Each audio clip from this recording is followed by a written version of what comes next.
uh, the captures and all this. These guys, they know. So they are in government and they don't want to speak. So themselves, they are the cartels. They know them.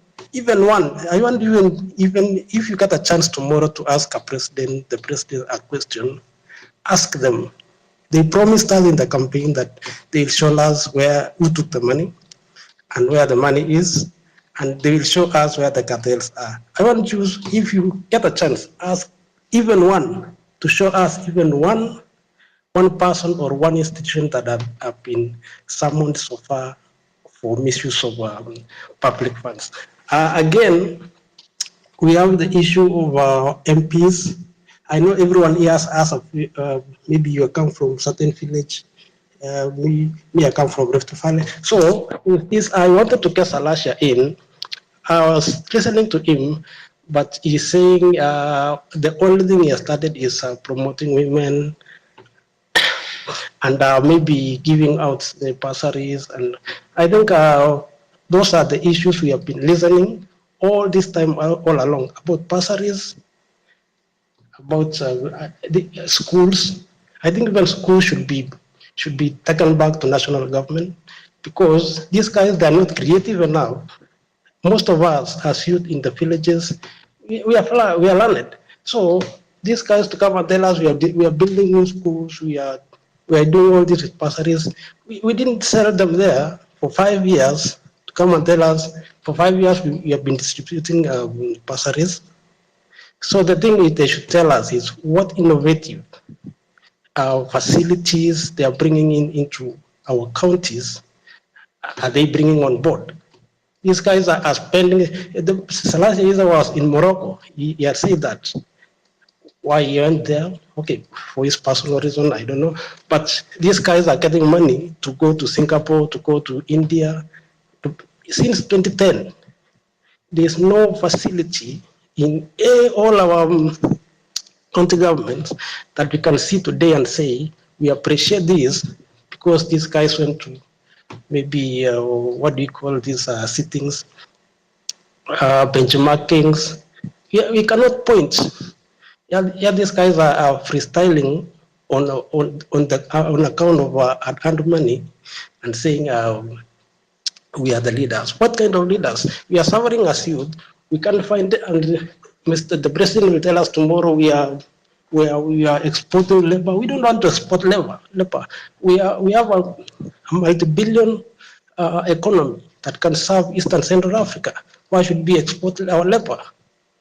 So he should tell us, the president also should tell us what is his plans on manufacturing, on value addition, what are they doing? Because up to now, I cannot see any facility that has been built by this government or any infrastructure that is being built by this government that ensure in 2 years we'll be having industries running, and we are going to get our youths working inside within Kenya, not being exported.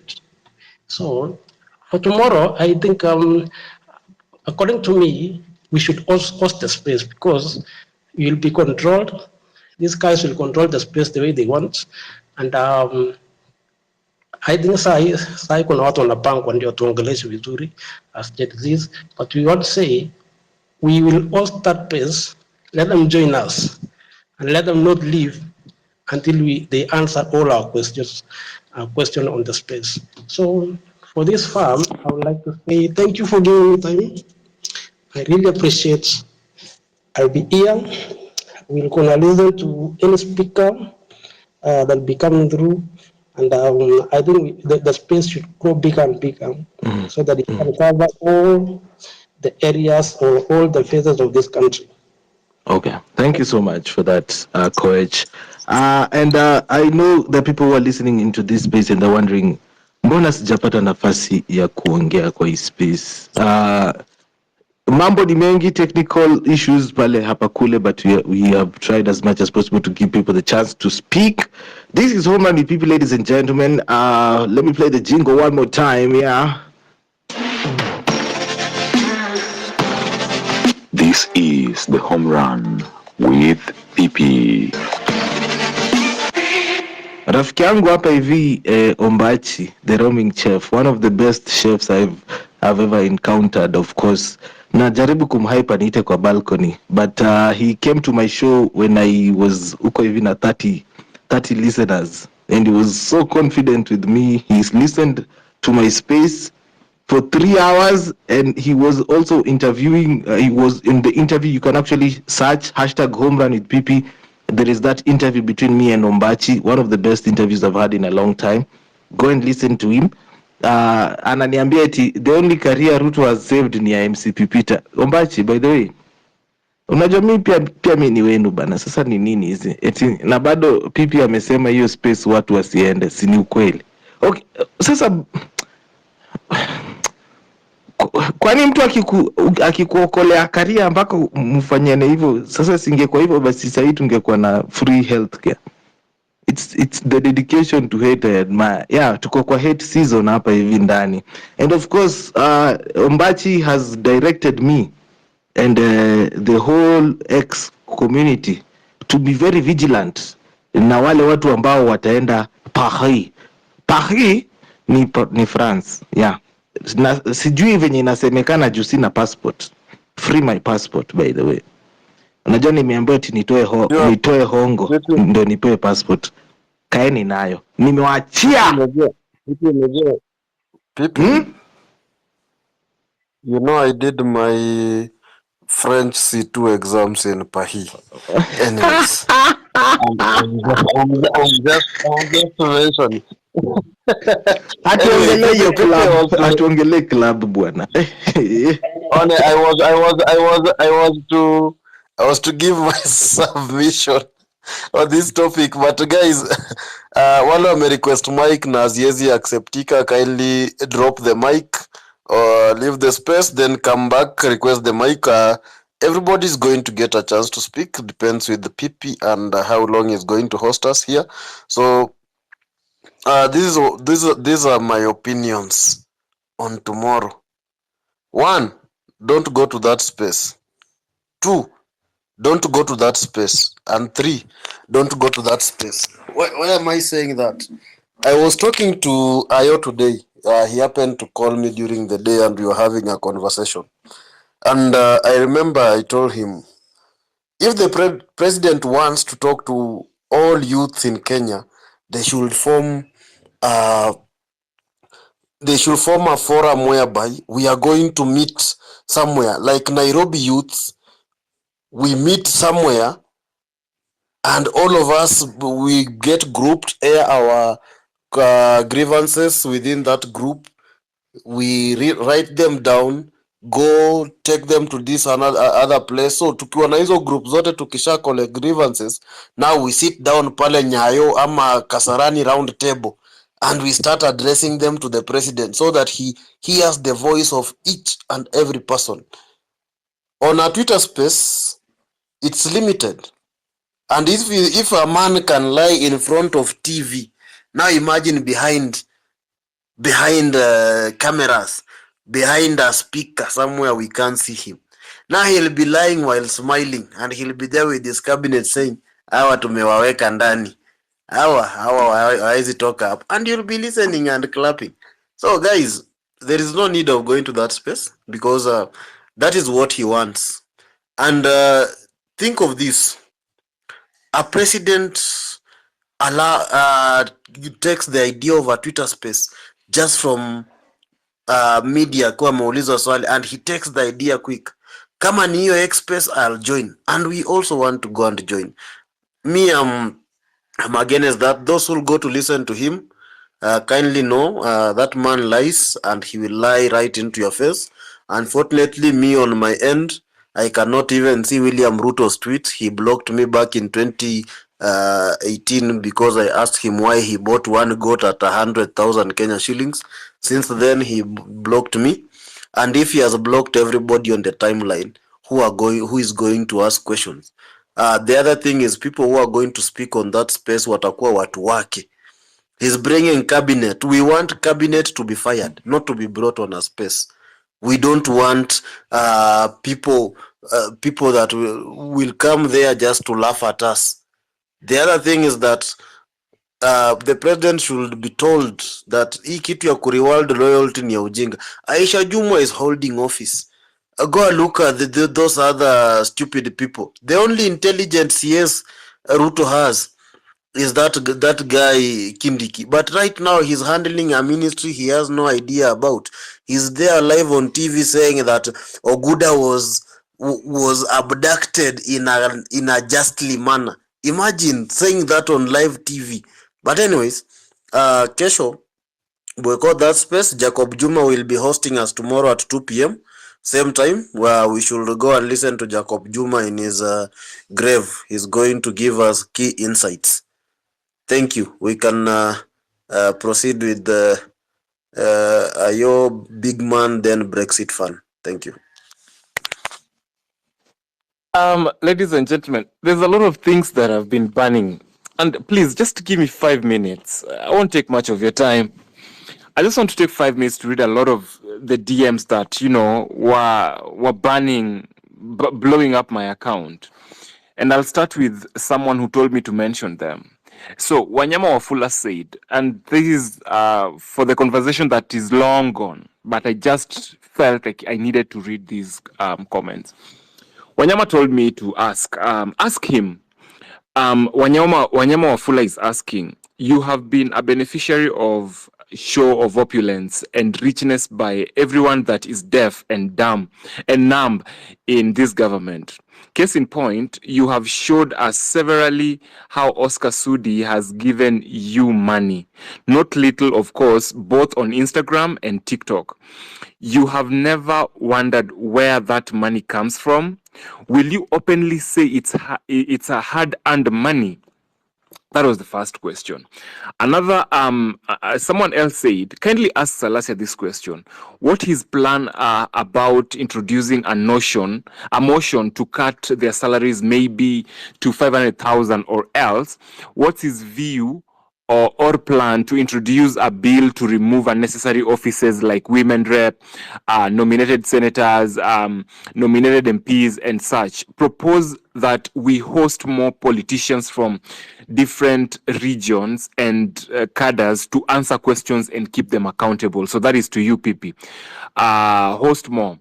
Someone else said, tell Peter Salasia he is joking with the citizens of Mumias East. We saw him buying a new Jeep, and he has only been in parliament for 2 years. We should create awareness in people so that people can't elect such leaders because it's painful. We need people who will get to parliament and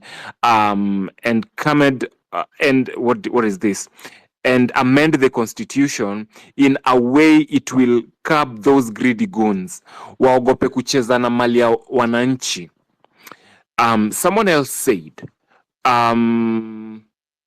Ruto must go now. Okay, someone else said, Ruto must go now. I have written about it on the comment section. I would like to advise that you encourage the Gen Zs to avoid running a parallel space. Ruto will use these for popularity contest between himself and the Gen Zs. These will not be strategic at all. It will divide the movement and will demoralize most of the masses. In other words, if Gen Zs host a parallel space, it will be playing in Ruto's hands of it will be playing in the hands of Ruto's tricks. Discourage this idea. Let Ruto expose himself in the space. He will face the consequences. Someone else said, where is it? He said, please give me the mic. I'm representing the young Kenyans. I'm only 20 years, but the struggle is real. Trying to give me chance, some questions. I didn't understand that quite well. Of course, he kept on requesting. Of course, I'll quit later on. Someone else said, where is this? Okay, here it is again. Ask MP how was Nyaporo Makunga Road under Kera awarded? What is his interest with Mumias Sugar Company management between him and governor? Wow. These are questions that we really ought to have asked, and I hope we asked them. if I nikimalizia too, hello Ayo, could you kindly ask him whether he is agreeable to divorcing CDF from politics? Because why should CDF and other developments be managed by politicians? You can also allow me into the speakers panel to air my views on many other current issues. He dropped. I'm just finishing up, guys. Bro, you need to ask about the politician killers. Bro, you need to ask about the politician killers cases are not taken seriously. They need to be brought to book. Of course, we have people like Kotobado, and many others who have been in murder cases and were vindicated and all that kind of stuff. So, just one more and I'm done. Where is it? Someone was saying we let go of Salasia because alkoneleta tu jokes mob na siasa mingi, and hizo comments ni mingi bwana, tuko na 3000 nani namaliza hata mimi niko na hizo DMs. I'm actually utafanya nikae mbaya because I also have those DMs in my DM mzee. What are you trying to do? 6000 add watu kwa mic if you can. I am just done, and I think that was the last one. Request azipandi. I can see zenye ziko azikui accepted. Hey, Pipi. So Pipi, just a moment. Someone is asking, ask this for me, a question, been bugging my mind. What is the symbolic of obelisk tower in Kenya? I don't know. Also ask the audience about governors and county where the rot is way too much. Oh God. Someone said TSC is rotten. Salasia slapped someone in public and so on and so forth. So I think that's it from my side. Comments, such comments are on the comment section. I wanted him to see them on the comment section there. We have had over 3,000 comments. 500 of those came in while Peter Salasia was on the mic. So best believe there have been a lot of comments. Kuna watu wameni text WhatsApp. I have seen all your texts, by the way. It's just that I can't answer everyone. Na pia ukini text nikupe mic na sioni request yako. Unanieka kwa pressure ndugu yangu baba. Anyway, wacha tusikia big man. Ayo, I'll circle back to you. Wacha tusikia big man and then I'll try to refresh the mic nione kama tunaweza pata co-host ama mic again. Big man. Oh, thank you, PP, for creating this opportunity. Mine is just in a nutshell that this country is ours, and this thing is so deep that now Kenya is so ugly and is upon us youth to change the conversation. Ukweli semekane, conversation imechange. The government has panicked. Na sasa kenye tufanye ni hivi. We are the people who voted the government and we are the employers. And if the employee ame fuck up, is upon us to summon. So it's us to summon president through our space. It will not make sense employee and a summon employer. So for tomorrow's space is us to create a space and then present to listen, so that Kenyans can feel okay. And ideally the advice you can give the president is it's for the government to come out and clean. Kuna watu wameabductiwa, kuna watu wako kwa mochari, kuna parents are crying. So if it's me, watu wangereleasiwa wenye wameshikwa and then ana come out akiwa clean. So even Kenyans will give him a chance. He's our president, he's our child. Na ni ukiangalia even the member of parliament wameaccept, wamepupu, they fucked up themselves. Aaron Cheruiyot alisema I'm sorry. Every politician on a print t-shirts because I'm sorry. And we as the people also tunafaa tujilaumu. Is us who voted the government. So this thing is a God sent. God ndo amesendi kitu na government imesikiza na conversation imebadilika and the future is luminous, PP. We are not fighting at ukabila. Uzuri hii kitu haina ujaka, haina usapere. People have started a new conversation and is upon us, millennial na Gen Z. We start mentoring these young people the importance of politics. Politics dictate everything. It dictate business. It dictate job opportunity. Some of us have even masters who don't have jobs. Mtu akikuangalia umesoma, naona hata sahii ukiangalia TVETA university imeongezwa fee almost 200,000. Mtoto mwenye ako Kanyamkago atasoma kweli? No one will go to university. No one will go to school because pia politician mtu amejua, if you want to be rich, get into politics. If you want to be rich, get into crooks deals. So we are lacking political morality. Tuko na political immorality. If you see our government in the previous election, UDA kukuwa na numbers. What happened? Tulichagua watu wameenda huko na umalaya yao wamenunuliwa. They've changed the number on the house. And that's a very bad picture. If you go to developed countries like US, unaona mtu alizaliwa na family, we are Democrats, we are Republicans, we are independent, but what about Kenya? Mtu anachaguliwa na manifesto ya ODM, anaenda huko mbele, and then us tunamglorify. It's very bad. Back to you, PP. Thank you for that. 6,000 ni naomba drop co-host kiasi so that I can regain the mic, nione kama nitapatia watu microphone. Yes, while 6,000 is doing that, you're listening to Home Run with People, ladies and gentlemen, comes in each and every weekday, 4 p.m. all the way to 9 p.m. Today we are on extra time. Nimeambia niwaonee huruma niseme tutaenda hadi saa ngapi. Tutaenda mpaka ile wakati watu watamaliza kuongea. Kesho president amesema atakuwa na watu wake pale hivi kwenye waziri wake. I don't know what they told him Twitter spaces look like, but yes, so he will be there with his waziris and he will be talking to us. So make sure you get a front row seat wherever you'll be going or wherever you'll be doing. Haya, sasa nimeona ni kama regain microphone. Wacha to confirm. Ningependa sasa watu waanze sasa ku request microphone because I look like I can get the new requests. Wala imekuwa mkinitext, wacheni kunitext Twitter na WhatsApp please. Hiyo story ya nani I can't see. Wacha tuone kama naweza leta more co-hosts so that they can help me rotate the speakers. Let's keep it fast. I'll let you know how long I can go. Of course, if you don't know, tulikuwa sisi among the first African. I was the first African to host 24-hour spaces, so don't worry about it. I know one or two things about time. Haya, Brexit fan is here with us. Steven Sunday, how are you doing? Niko fiti. Vipi Peter? Niko poa kabisa, asante sana kwa kuja. Congratulations kwa 1 year anniversary. Asante. Haya.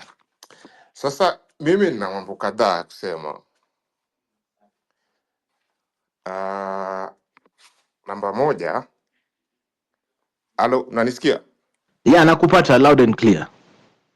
Sawa. Sasa mimi niko namba moja. Ukiangalia everything ambayo imesemwa hapa, most of the time ni kitu ambacho inatokea ni immorality. Watu hawana maadili, viongozi hawana maadili.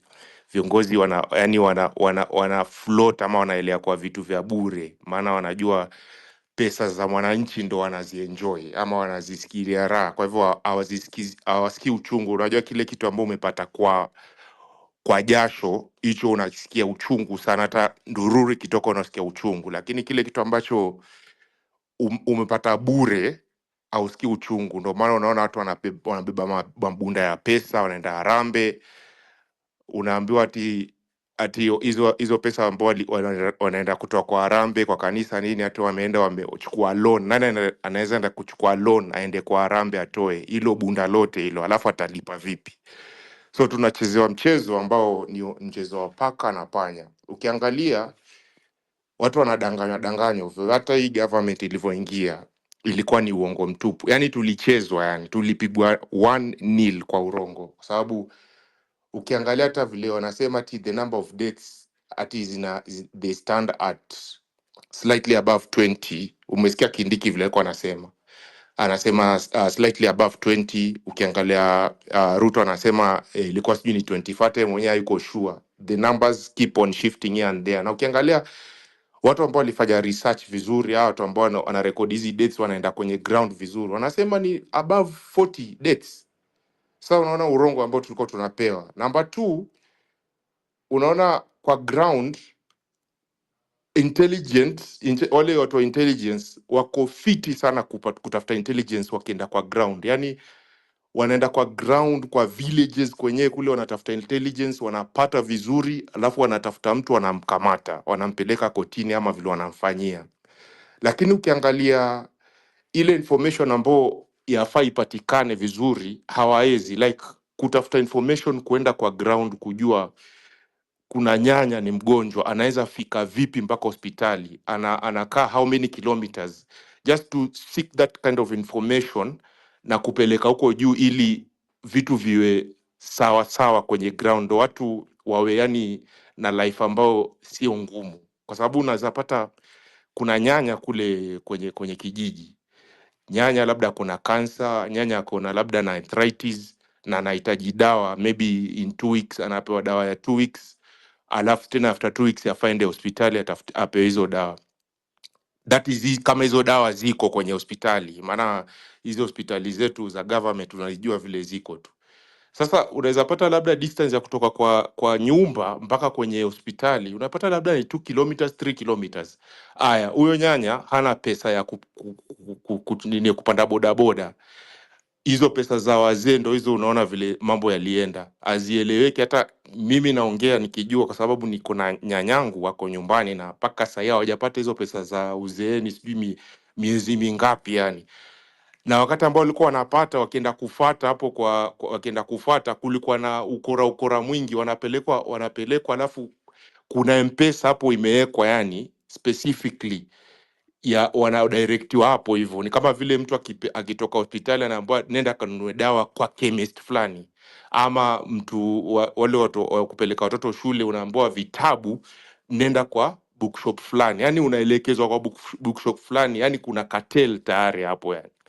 Sasa intelligence wako sawa kutafuta intelligence ya kuarrest watu, lakini intelligence ya kufanya maendeleo hawako like willing kutafuta hiyo intelligence. Another thing is, ukiangalia NHIF, you've seen vile watu walikuwa katika hii saga hii maneno yote imehappen, watu wamepigwa risasi, wengine wameumia, wengine wamekufa nini. Umeona vile watu wa Kenya wamekuja pamoja kuchukua pesa pamoja, kuchanga pamoja, ili wale watu wasaidike, unaona, kwa mazishi, kwa treatment na hizo vitu zote. Umeona vile yani hizo pesa zimetumika vizuri, yani accountability. Nafikiri kama unaweza niruhusu nimtaje Hanifa, unaona vile hizo pesa vilikuwa amezidistribute, anazitoa after at the end of the day, anatoa accountability, anatoa list, anasema hii this amount nimetuma hapa, this amount nimetuma kwa fulani, hivyo mpaka watu wanajua. Lakini ukiangalia NHIF hii ambayo wanataka waweke sijui ni shift, ukiangalia previous NHIF, unajua the health system inafaa, nikiona ile kadi mimi inafaa niingie, nikifanywa triage, hiyo kadi tena inanipeleka kwa dokta, nikimaliza kwa dokta hiyo kadi tena inanipeleka kwa pharmacy, nikimaliza kwa pharmacy natoka. Yani sitoe kitu kwa mfuko, hiyo kadi tu. That's now the health system is supposed to work. Lakini ukiangalia hapa kuna ukora mwingi kwa NHIF, yani mpaka hiyo kadi yani hata ukienda kwa na kadi sahi ni kama yani ni zero, yani tuseme it is not working. Sasa mimi nashangaa hii shift wanaileta ya nini? If NHIF never worked, why are they bringing something that they think it will work? Unaona, meaning kuna cartels. So all this is about immorality, lies, and not being accountable. Lastly, ukiangalia wale watu ambao wamekuwa not elected but selected by the president, the so-called president kwenye cabinet. Aya, ukiangalia wale watu ambao wamekuwa kwa ground, they run for the MP, wamepewa tickets, because you have to be given a ticket by the party for you to go to vie on the ground, watu wa elect. So watu ambao wako kwenye ground wana elect based on vile watu yule ambao wamepewa. So ukiangalia mtu kama Didmas Baraza aliua yule, he killed literally. Hiyo hata hakuna investigation ambayo yafaa ifanywe. That which will bring me to another point. Hakuna investigation ambayo ifanywe. This guy killed. Ukiangalia Isha Juma, the same thing, aliua. Angalia where they are now. Ukiangalia, we have corrupt leaders. Ukiangalia Linturi ndo huyo, he was, I don't know, ameserve how many governments, mpaka saa hii sijui ni government ya ngapi ameserve. Yani people are corrupt, people are killers. Yani sasa unashangaa hao ndo watoto wetu yafaa wafate nyayo zao in terms of looking up to them. We have no one to look up to. Seriously, kusema tu kweli, we have no one to look up to in this government. Look at remember the saga ya Weston Hotel, wale watoto walangata vile walifanywa, watoto walipigwa tear gas. Hata I'm sure wale ndo waligrow sasa, ndo hawa Gen Zs ambao wako kwenye streets. I think that is something that walipitia, so it's nothing new to them. Hizo tear gas unaona vile kwa wanazichezea. So it is really total breakdown of the system which started way back. It is yani ni kitu ambayo colonialism, we still have that. Ushasikia ule msemo, you cannot get me out of the ghetto, you can get me out of the ghetto but you cannot get the ghetto out of me. Now that is the state we are in. We can get out of colonialism, but we cannot get the colonialism out of our leaders because they are still the same. So basically niko na mambo mengi ambayo ningeeleza, yani unaona hata nashindwa nianze vipi na niongee vipi yani, because there are so many, a lot of things ambayo ningesema really disappointing. Na ninaona hiyo UDA official page hapa, naona sura ya huyo Ruto hapo. Najua mko kwenye boardroom ama mahali mnasikia. Mwambie number one, watu hawata nini hiyo call yake kesho. Hiyo space yake atakuwa peke yake, watu ambao atakao wamewalipa cabinet ministers wake, hao ndo watakuwa wanafanya kama cabinet ministry yao whatever. So hiyo ndo naweza sema mazee. Kuna mambo mengi hata siwezi maliza. Haya, Nasema asante sana. asante, umeanza kujirudia ndugu. Asante lakini Sawa. This is the home run with PP. haya, ayo mimi sioni any requests, lakini ukiona yote unakubali tu. Ndo wasije wakasema I'm not seeing any request guys. So call request earlier, cancel and try and request, and of course refresh your app first of all before you request so that you get the mic. Ayo, you can take over who is talking next so that I can also take a break up even kunywe maji. Oh, sasa tafuta Joe kunywa. I'm also not seeing any requests, so if you're requesting the mic, please send your requests and we keep the conversation going. Of course, Big Smoke mona request yako. So Kimonda then Cosmos. Yeah. Oh, yeah. Has Big Man gone? Big Man, did you speak? Not yet. Okay, so let's go to Kimonda, Cosmos. Let's go to Kimonda, Cosmos, then Big Man, in that order. Okay. Big Man has been here, so after Kimonda, please Big Man, then Cosmos. All right. Very well. Yes. Okay, mi najaribu kusema tujaribu kuhimizana mambo ya kuchukua kura. As much as tunafanya mambo ya kuwa accuse nani, but tujaribu kuchukua watu wachukue kura. Voting cards is the main thing, because unaona hawa jamaa wakati towards the election, actually 4 years before the elections, walizunguka sana wakingangana mambo ya kura na uongo kura, but kura ni kitu moja muhimu zaidi. Otherwise tusipo nini, na unajua vile wanafanya mambo ya wizi wa kura, tutakuwa bado tutahangaika. But ni muhimu every other time, kila tu mtu akiongea ni muhimu, mtu anasema kura mtu awe nayo, at least tuwe registered. Asina mingi. Asante sana. Yes. We go to the next speaker in that order.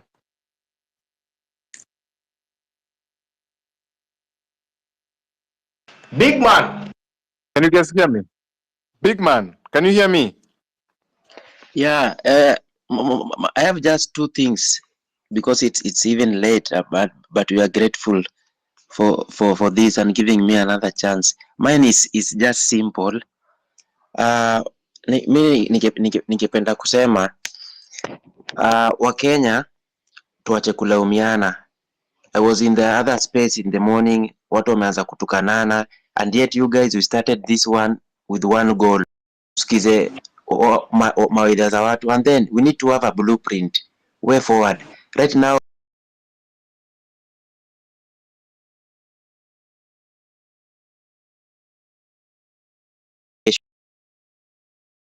voted me, now I'm giving you back your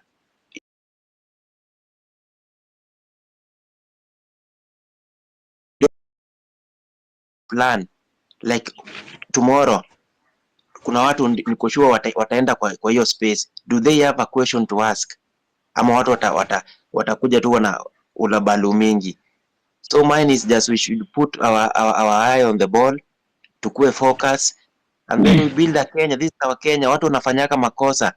Maybe it's the way I repeated. It's God who sent this so that we can see our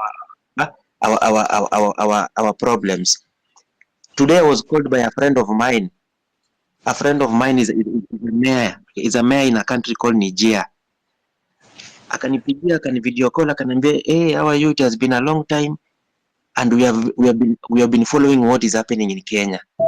So you guys, you should be keen, because if you tweet, you see what is happening in our country, Burkina Faso, Nigeria, Sudan. Yet they have changed the revolution, but life is difficult. Sahi military imetake Nigeria. People, things are not working smoothly.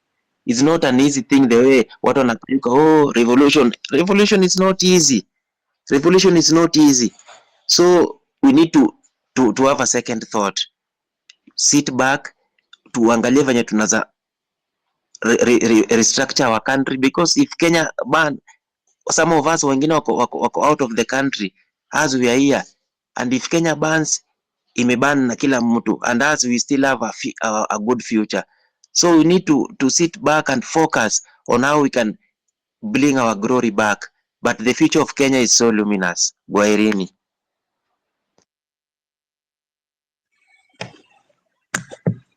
Cosmos. Okay, thank you so very much. much. Yeah, asante sana. Asante sana. It's your time. Asante sana. I hope Peter, I've been here since you started, and I've been attending your space since especially the last 2 months. I just want to start by something I said again on your space. One, every time I sit here and somebody says that the previous generation failed, I feel very offended, because one of the things is that the freedoms that we have today is because previous generations have never relented. I think, and I say again, the only generation ambayo haikufanya vita ni the millennium. I belong to the X. Na nafikiri kila mtu anajua hiyo ndio group ambayo ilikuwa youth wakati wa Moi. So we received our beating, and we received properly. We have been part of the freedoms that we have today. Mpaka watu wanaweza kuita rais chochote. During our time, even thinking of our president to be unreasonable was itself treasonous. But let me go straight to the issues of tomorrow. I know some of us here in this space are part of the system, and I will just share some of the things I think, because definitely the president will be there. Hata kama atakuwa na watu wake, kuna maswali ambao, there are things that personally I was expecting to come out, and one of the things is why did he ignore the people until the country ran havoc? Kila mtu alikuwa anasema we don't want the finance bill, so the president should answer that question. Why did he ignore? and let the MPs talk rubbish throughout in the public barazas and in the assembly.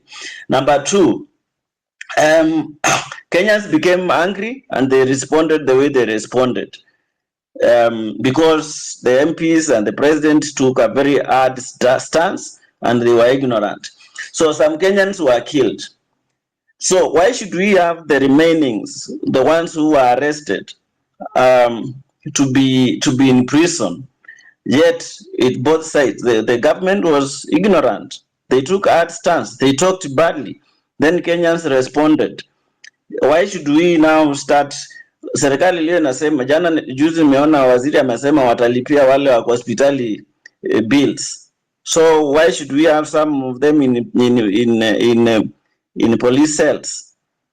The first thing is say this was a civil disobedience because of a disobedient government. So we are equal. And then the other thing, we have seen some bloggers, this lady Blanca and then a guy called Mutahi, they have said that the deputy president is on social media, on Twitter. They have said the deputy president paid is one of those financing goons.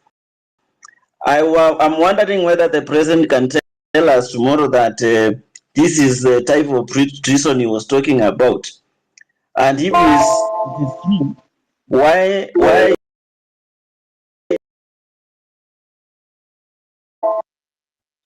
When you hear that sound, just know your time is up. Okay, give me 1 minute or just 1 minute is too much. 1 minute is too much. I give you 30 seconds. 30 seconds.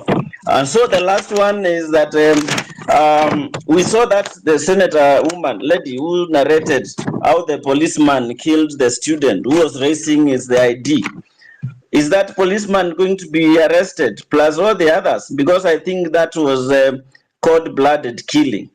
If the president can answer those questions, maybe people can start listening. Thank you very much. Okay, let me play the jingle.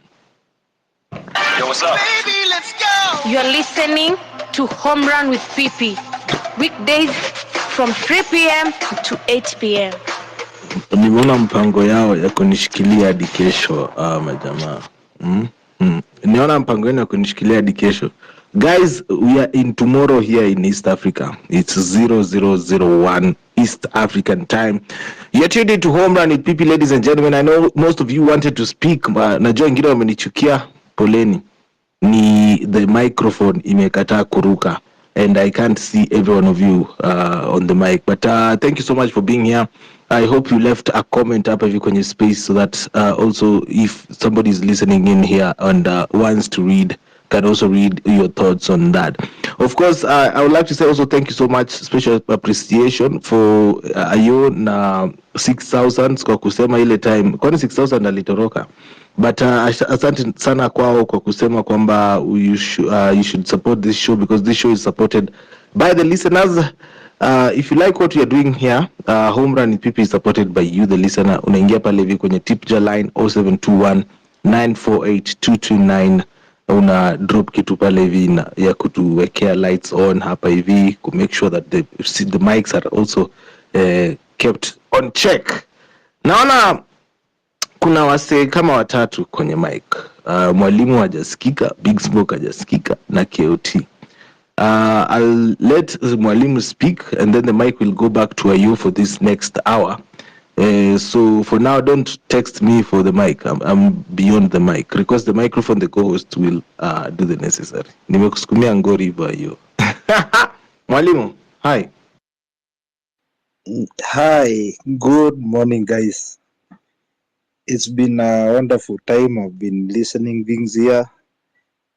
Thank you for giving me yet another chance to speak here. Sorry, forgive my hoarse voice. It's been a wonderful day. And thank you guys for the good things that we are doing.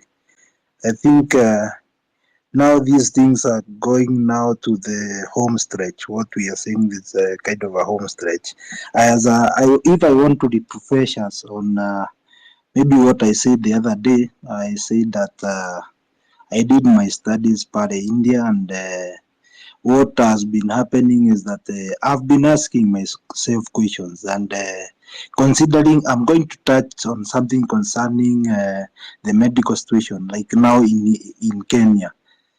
We've been doing a lot of medical tourism between Kenya and India, and most of our families, I know at least kuna mtu mmoja pale where you have a relative, maybe, or somebody, an auntie or somebody who has been affected, and sometimes the situation cannot be handled here in Kenya. Tulifika hapo aje?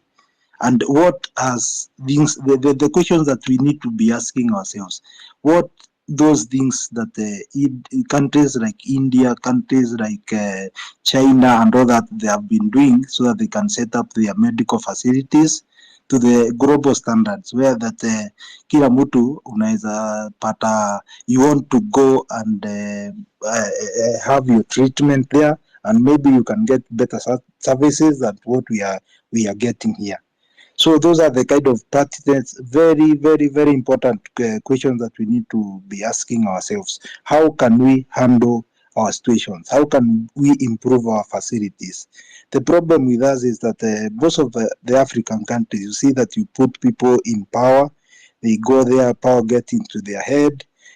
People are given responsibility to manage public funds, but there is a lot of siphoning of public funds, stealing, and people even don't have audacity even to amass wealth for themselves. I don't know, sijui wanataka wabaki Kenya peke yao ama what is happening.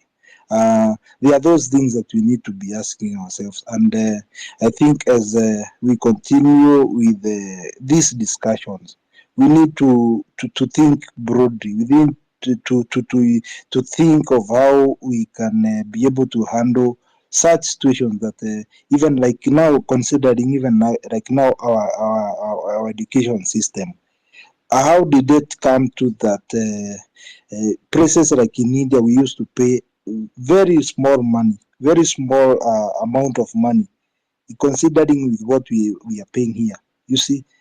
So they are very, very important questions, and very, very, very deep questions that we need to go through and focus on how we can restore our country back without bringing each other. Sababu, we have so many people here with so good ideas of how we can move our country forward without pointing fingers, you see. So let's continue at least moving the conversation forward, and let's continue at least making ourselves heard, and we continue talking. Thank you very much. Thank you. Thank you so much. Thank you so much. I really appreciate your time. And that was your 3 minutes. I think we're going next to KOT, then Big Smoke. Then, guys, I can't see requests. Please send your request. I can't see requests completely. So send in your request. So let's go to KOT first, then Big Smoke. KOT, your 3 minutes begin now. Go ahead. Okay, thank you, guys. Actually, I was up here on the speaker, but there is one thing I've seen on social media yenye imenipandisha hasira, so I had to come back here. There is this lady anaitwa Charlene Ruto, yeah, commonly known as Wigi G. Anasema, young people, the chance of a lifetime awaits you. Underline a lifetime chance. Ati, the time of a lifetime awaits you. I encourage you to use it wisely and engage constructively, because you are the ones who will determine the continuity of such levels of discussion for success.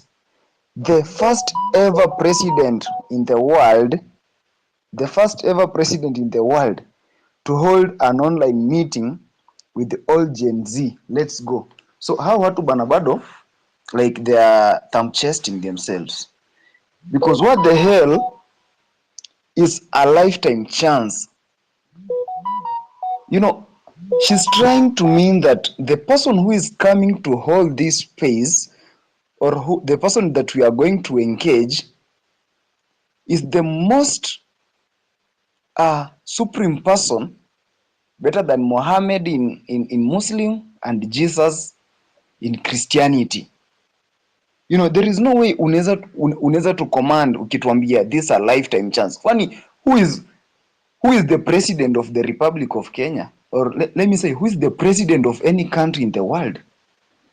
Because at the end this person mwenye anadhani he's so more powerful,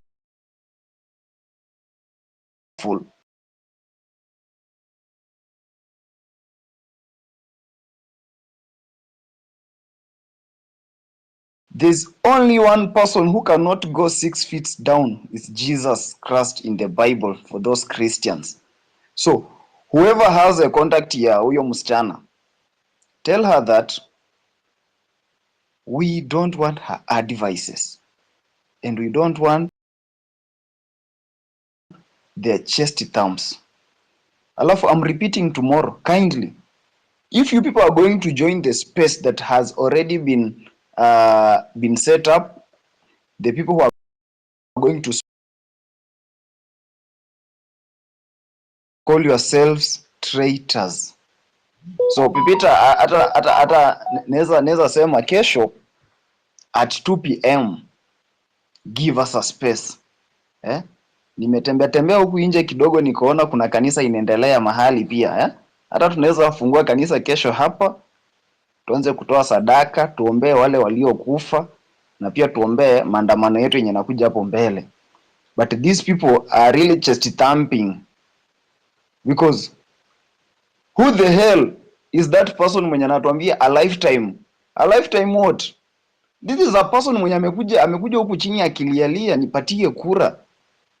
This is a person mwenye amekuja kutudanganya, kutuambia in 6 months time a stadium in Wote will be complete. In about 3 months time a stadium in OSG it will be complete. By that time I was 13 years old. Saizi I'm 24, turning 25 very soon. There is no stadium has been completed. Hata angalia recently the games za our national team, the Harambee Stars, hazikufanyiwa Kenya. Why? Because we don't have standard stadiums here.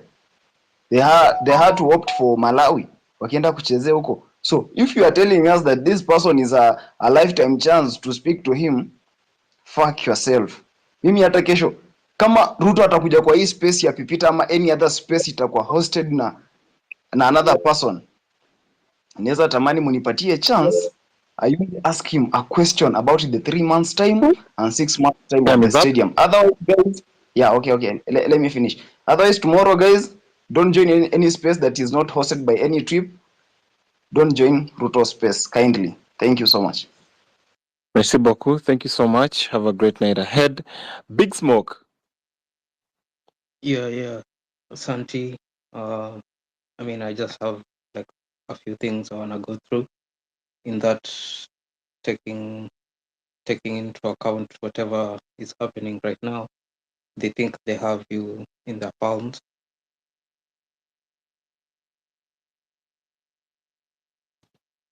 Big Smoke, what happened? Allah, sorry. Re-request your mic. Oh, pole sana. Pole sana nimekurushia ma new speak ama umemtoa? Sijui, I don't know what happened. I think amerudi. Okay, no, it's not them. But anyway, amerudi. Okay, sawa. Kama amerudi ni sawa. Sorry about that.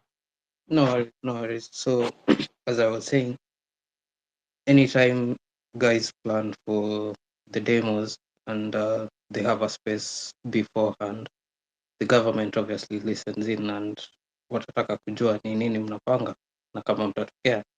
So in the event that watu wanapanga kuwa na demos, let there not be spaces or any Twitter whatever beforehand. Just let it happen. Let people get into town and do their thing, because once you come into spaces before the whatever the demonstrations, then the government gets an upper hand on it. Then another thing I wanted to say is that in the constitution, the preamble, inasema kwamba we are committed in nurturing and protecting the well-being of the individual, the family, communities, and the nation. So whenever a space is held or whenever just people talk about the country, I think it should be looked at what waongelee the constitution, like talk about the preamble. The preamble tells you on how to set up yourself, because everything is set up in the constitution. Whatever happens. Kesho tukiamua kuingia state house, tutamtoa. Even with the KDF, I mean, when they're in the streets, it's even better for us because they'll ensure he gets out of there. So once tumeingia kule, and then you remove them, it's easy. You just follow the constitution. It says the deputy at Akwapo, as elections are held in the next 60 to 90 days. If not, the speaker. The same goes on and on. I mean, it's just that simple. The constitution is a very good document that needs to be read every single time there's a space or something of that sort. Just read the preamble, and if you read the preamble, then everything will sort itself out, because all this talking and people repeating themselves inakuwa tiresome to the mind, and that's why you see so many people are psyche ya kutokea kwa streets imeisha, because people are too much loaded with this negative info, and instead you're supposed to look at the positives that have come out of what has just happened in the last 1 month. This stuff was arranged. I mean, ilikuwa all of a sudden, and people agitated for it. Then after that, the government came in and woke up poking holes, or diaspora wars, or Junini was all these different wars. And then you see now there's all this backstabbing and talk of backstabbing and such stuff. So I mean, ISID, people should focus on the positive stuff instead of the negative stuff. Yeah. Your time is up. Thank you so much. My next speaker is C. Odera. C. Odera, then Aisha, then Kibubuk, and finally Layla. Let's go in that series and sequence. Your 3 minutes starts now. Odera. Okay, thank you very much for the opportunity to actually also express myself. For one, I want to address two issues. I understand the fact that most of us have not experienced anarchy, and we have actually never been to war. It is understandable if we fear the likes of what is happening in Sudan and other countries that actually have been war torn. But the truth about Kenya is that we know that we can do better. And that is why we are challenging our systems and we are challenging ourselves. We do not really want to get to the level of Sudan, because that is not what we want. And that is why the leaders and every other person should push for this, so that we don't get to the level of Sudan, but we make it peaceful and we can transform our society to be a better place. Secondly, I want us to remember that there is always an analogy of a frog in the jar, where the frog, when they get into the jar and you hit from the bottom, they always feel the warmth. And if they actually don't detect the heat and jump into the jar very fast, with time, actually the frog gets the water gets warmer and they can never jump out and they die. Now, what am I trying to bring about? We have our issues in Kenya.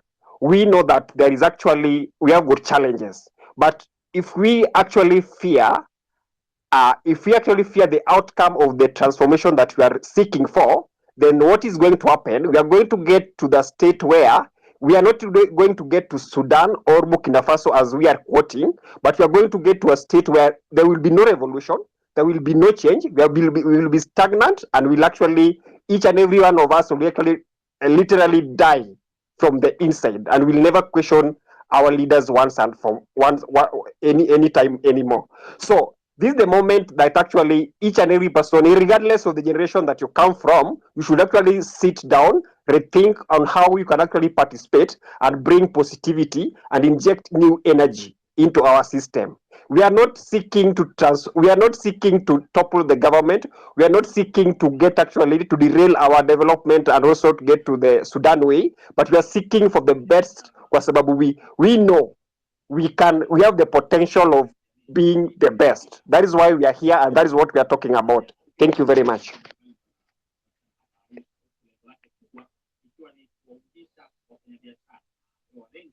Thank you so much. Next, please. I had given the floor. Good morning, host, co-host, and my fellow criminals. My condolences to our fallen heroes. Please let us remain united. When we fear the government, there will be tyranny. But when the government fears us, there is liberty. So let us remain united. Because kuna saa zingine kama watu kuna space tofauti, tuko kwa space tofauti. Ukiona mtu pengine kuna kitu amefanya kwa hii space ambayo iko sawa, ni vizuri tu umjulishe. Kuliko wajua sisi kama sasa tukikaa kama tumejiganya ndio furaha ya serikali. Na hata sijui tutafanyaje kwa sababu nimeona za zile kisemekana kuwa nimefuatilia ikasemekana huyo ofisa mmoja ni wa Uganda. Tutafanyaje ndio M7 aache kuingilia mambo yetu? Na tena Kindika anasema hajui officers wenye walikuwa wamevaa nguo za raia, which means hajui hata kazi yake. Ukiangalia ambulance badala ibebe wagonjwa inabeba wabunge. Yaani kila kitu kwa nchi yetu iko kinyume kabisa. Ni sisi tuungane pamoja na tusiogope serikali. Imeua watu wengi na tukizidi kunyamaza ndio bado tunagandamizwa kabisa. Kwa sababu Zakayo hana utu kabisa. Na hata mwenye ataenda kwa space yake kesho hata sijui afata nini. Kwa sababu yule mtu ni muongo. Hakuna siku atasema ukweli. Tafadhali tuwe pamoja kwa kila kitu. Na ukiona mwenzako amekosea rekebisha. Haina haja msengenyane. Hiyo ndio inaleta utengano. Ndio serikali inafurahia. Yangu ni hayo tu. Asante.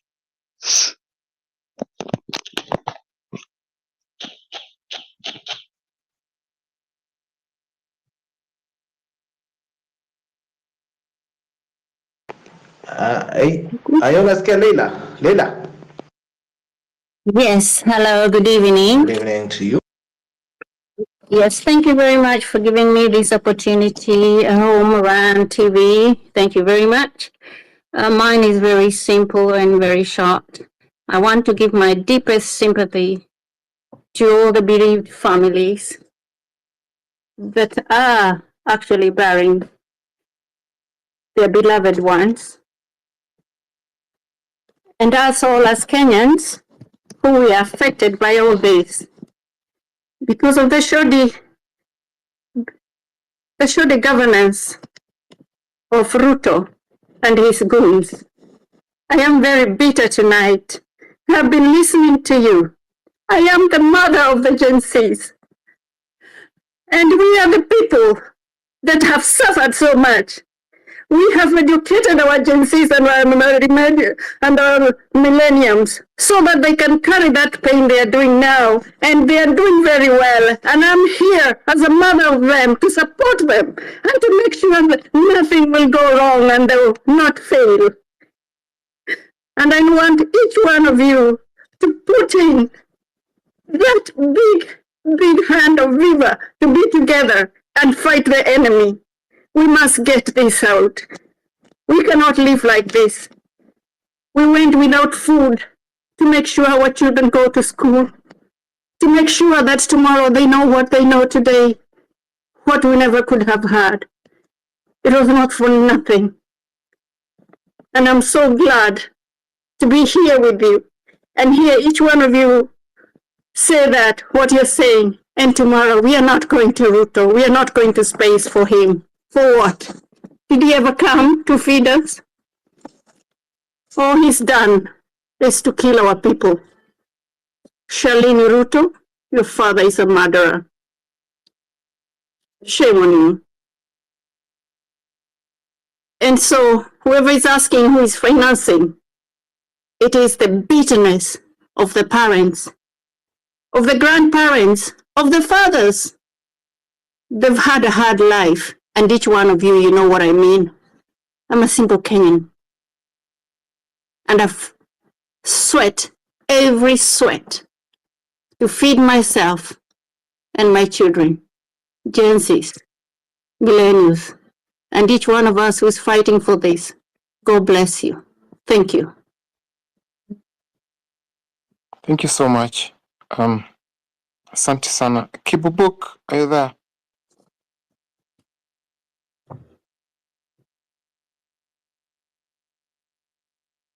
Kibubuk, are you there? Kibubuk going once. Kibubuk going twice. Yes, thank you very much, Petit, the co-host, and my fellow listeners. Thank you for this time. Mine also are very short.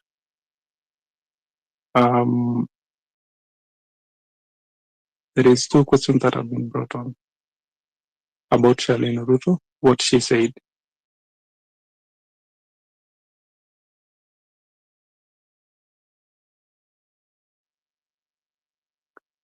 So to my fellow Gen Zs and all those who are standing for the truth, let's be very, very careful with the space tomorrow. Because as some guys have said here, if this guy can lie in the front of a screen, in the front of a TV, how about behind the scene? Definitely, he will be lying, smiling, with no fear. If he can escape questions or skip questions that he was being asked live on TV, how about questions that you guys will ask just by speaking? To me, I don't think we need to go to that space. No one should go. You can see how this guy have interrupt our peaceful demonstration and turn it out into a destructive demonstration. If it is not them, we could have done the best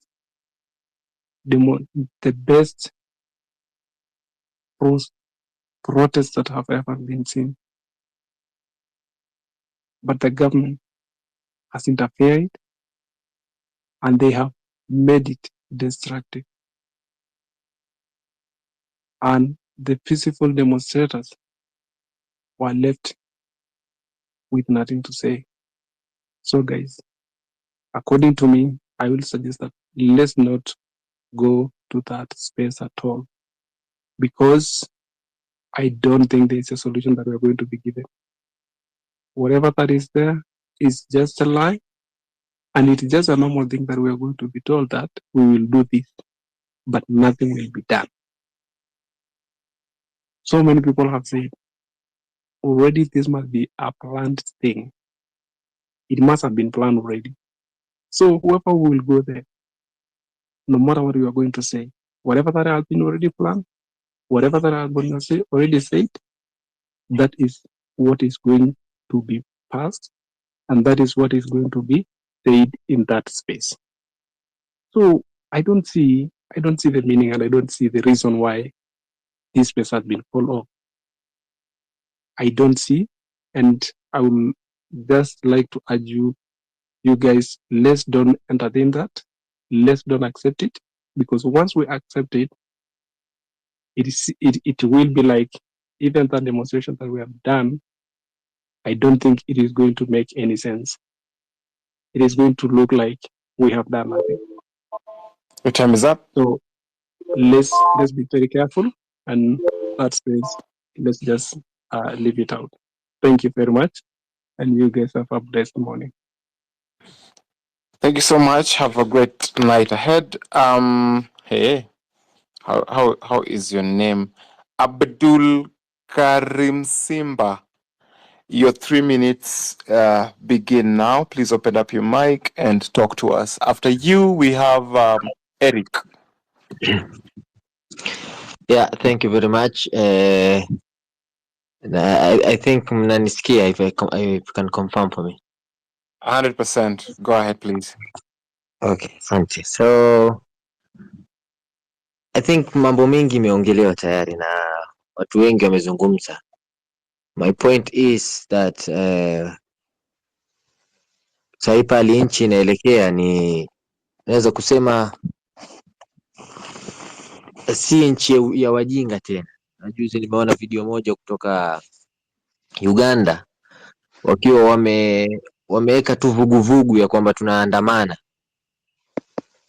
Imeleta shida sana mpaka rais ametoa threats nyingi sana, but whatever we have now Kenya ni something that tunafaa tuitreasure sana. Nikiongezea tu katika mazungumzo ambayo yanataka kuzungumzwa kesho, nilikuwa nimefatwa, I have people in the ambao tunajuana kwa the space of the president, kaelezwa kwamba sisi vijana yani anajaribu kuleta vijana tuwe katika hiyo nafasi. So mimi nikamwambia tutakuwepo sisi and we will be there to listen, japo si kwamba atasema kitu kipi ambayo hatujawahi kukisikia, ama si ati atazungumza maneno ambaye hakuweza kutu convince wakati anazungumza kwa TV live watu wakimuona, ambaye atazungumza tumuelewe kwa space. So kimimi watu wamsikilize, lakini sidhani kama kuna mabadiliko yoyote, na pale tumefikia tunahitaji tukue serious. Unajua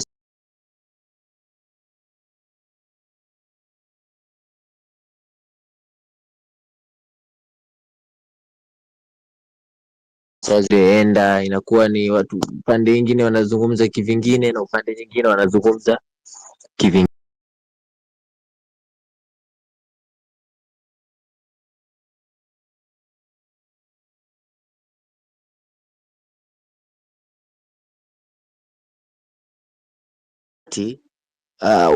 Wanasiasa wameingilia, harakati pia wameingia katikati.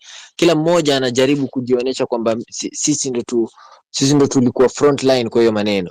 Kama mfano kina Edwin Sifuna, kina Senator nani, wote sasa ndio wanajifanya wameona kuna vitu zilikuwa zinaenda wrong, kuna pesa kama gari yangu imelipiwa expressway 300,000 nimeshangaa, na wakati alikuwa kwa 2 years. So kuna vitu vingine kwa vitu zingine zinakuwa hazieleweki. Kwa hivyo mimi kile nikimalizia ni kwamba tuwe ni makini na tu focus, let's focus kwa ile kitu ya msingi tunayokitaka. Kama ni kuingia katika space ya rais, tumuelezeni kabisa kama kuna hivi vitu tumetoa tukiaddress kila siku, kama hazitofanyika basi wewe tutaendelea na hashtag yetu na wewe utaenda nyumbani very early in the morning. So asanteni kwa nafasi hii. Thank you so much, Abdul Karim. Really appreciate your time. Eric, your mic is hot. Eric Onguka, is your mic hot? Are you there? Eric going once. Eric going twice. Eric, are you there? Let me see kama ananisikia. Eric, are you hearing me? Wherever Eric, you are are. you there? Huyu hayuko. Let's go to Cobra. 3 minutes begin now. Thank you for giving me the opportunity, and I want to thank my fellow Gen Zs and millennials for the strong fight they put forward to ensure that our countries get taken back to the right path. So the one thing that I would really mention is that you know very well that the entire Africa is struggling to ensure that good governance and proper use of their natural resources and wealth put in good use that can benefit citizens. We need to put the government into account of our taxes. That number one, we need to ensure that this thing called corruption and number two, wastage, duplication of most of the state corporation, state departments and ministries, the wage bill and all this. So you find that the new people who are going to school and our young people, us and plus other fellows, don't get chance into the government to contribute.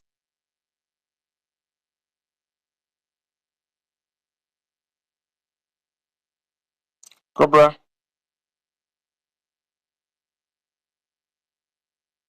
Are you there, Cobra? We lost you. Okay, sorry for that. Oh, you're back. And You're back. and India and China. I was talking about countries with big population. We're just 53 million Kenyans. We have everything in Kenya that can support Kenyans who are living here and the ones who have gone abroad. So if we want to put the president to account, number one is that he needs to do what we call reset, to press reset button. A reset button, we start from zero by taking into account what we are telling him to do. Because they were going the wrong direction. That's why he was able to recall the finance bill. So he has to press the reset button to start again with our views. Collectively, we can ensure that there's the issue of corruption is put aside. The issue of nepotism, politicians taking advantage of unsuspecting Kenyans who are not able to reach, who are not affiliated to them, inequality, and then we can sustain the 17 SDGs in our country to ensure that we have equal development opportunities for across the 47 county governments.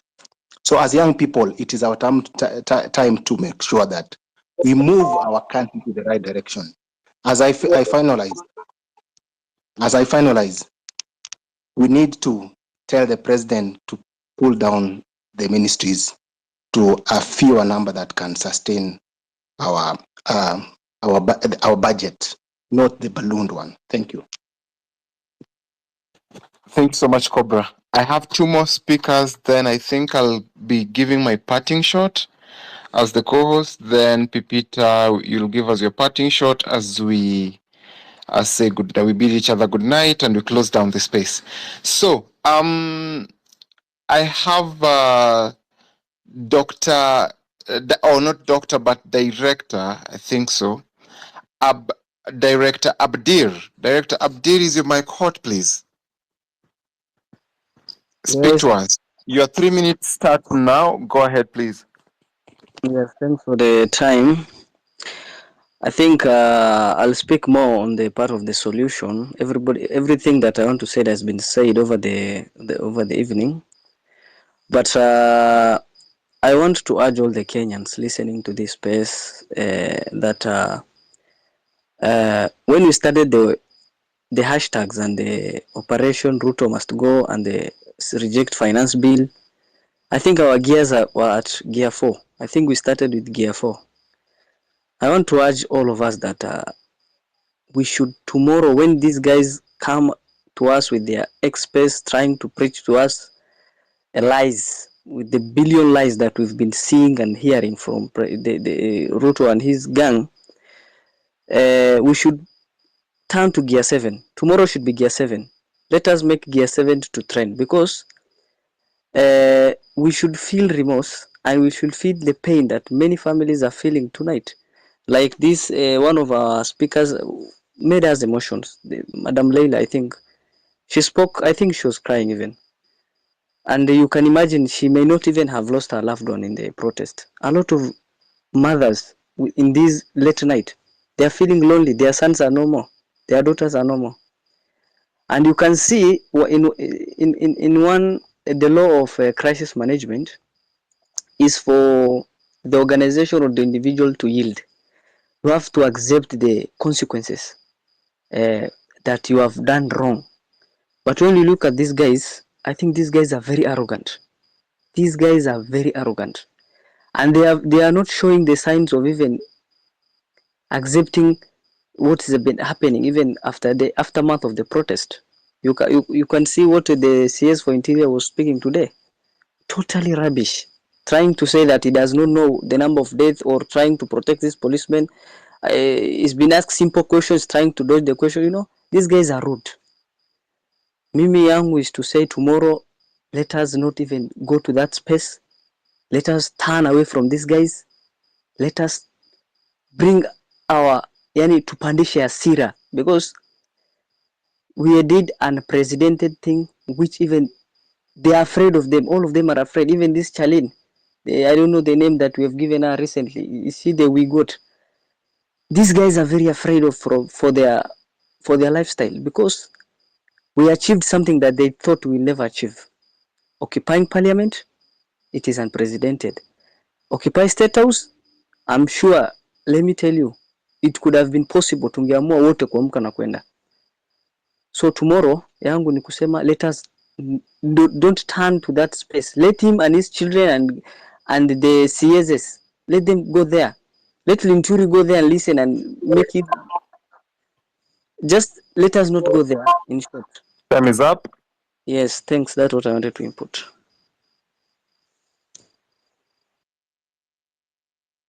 Okay.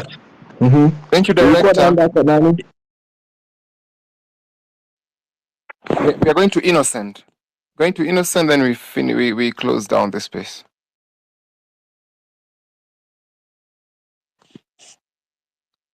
Innocent, Hello. please go ahead. Your 3 minutes begin now. Hello. I'll try to be very precise. Huh? I have three things to quickly raise, which are very, very important, and then a last thing should be about the solution. But basically, some of the biggest questions that somebody should be asking the government is something like, take the first example, NHIF. People are contributing money, and then they have decided to give preference to civil servants, whereas even the private sector contributors are giving money. Where is that money actually going to? I'm having cases whereby people who've contributed for 4 5 years without putting in a claim, when they need some services, NHIF never approves that. So they've messed up the health sector, and that is something that needs to come out very clearly. All who told them to come up with all these new ideas that are not working, they should have take the flag. Number two, it's about the help, and I'm talking about things that really affect the Gen Zs. The education funding, they just needed perhaps to improve on what help is doing, the structures. But all these new things about means testing and what, and you can clearly see capitation is not going to schools on time. I mean, it's not as worse as it was during the even the previous regime. They did away with Eduafia. These are very basic things that they need to be called to account for. Why do away with something that was working instead of improving on it? Number three is for my children, the Gen Z. It's very easy to hold all these meetings and the spaces and everything and revolt. I mean, it's pretty good, all the issues that were raised, because I'm alive to these things, whereby somebody keeps promising all sorts of big things, but you don't actually see any action, tangible action. So the easiest way, as somebody else has already mentioned, make sure that this time around, take your vote and actually vote. That is how you can speak. If you abstain from voting, then you start complaining that, oh, about this government. If you didn't vote, then you're actually part of the problem. So this is a good lesson for those people who always say, oh, kura inaibwa, sijui what, and all those things. No, make sure you actually take the vote, so that next time you are able to exercise your right. And if there is any complaint you can make, you make a complaint from a point of knowledge. Because currently, those who voted for William, and they are known, we clearly call them and tell them, look, we were telling you that this guy is a liar. So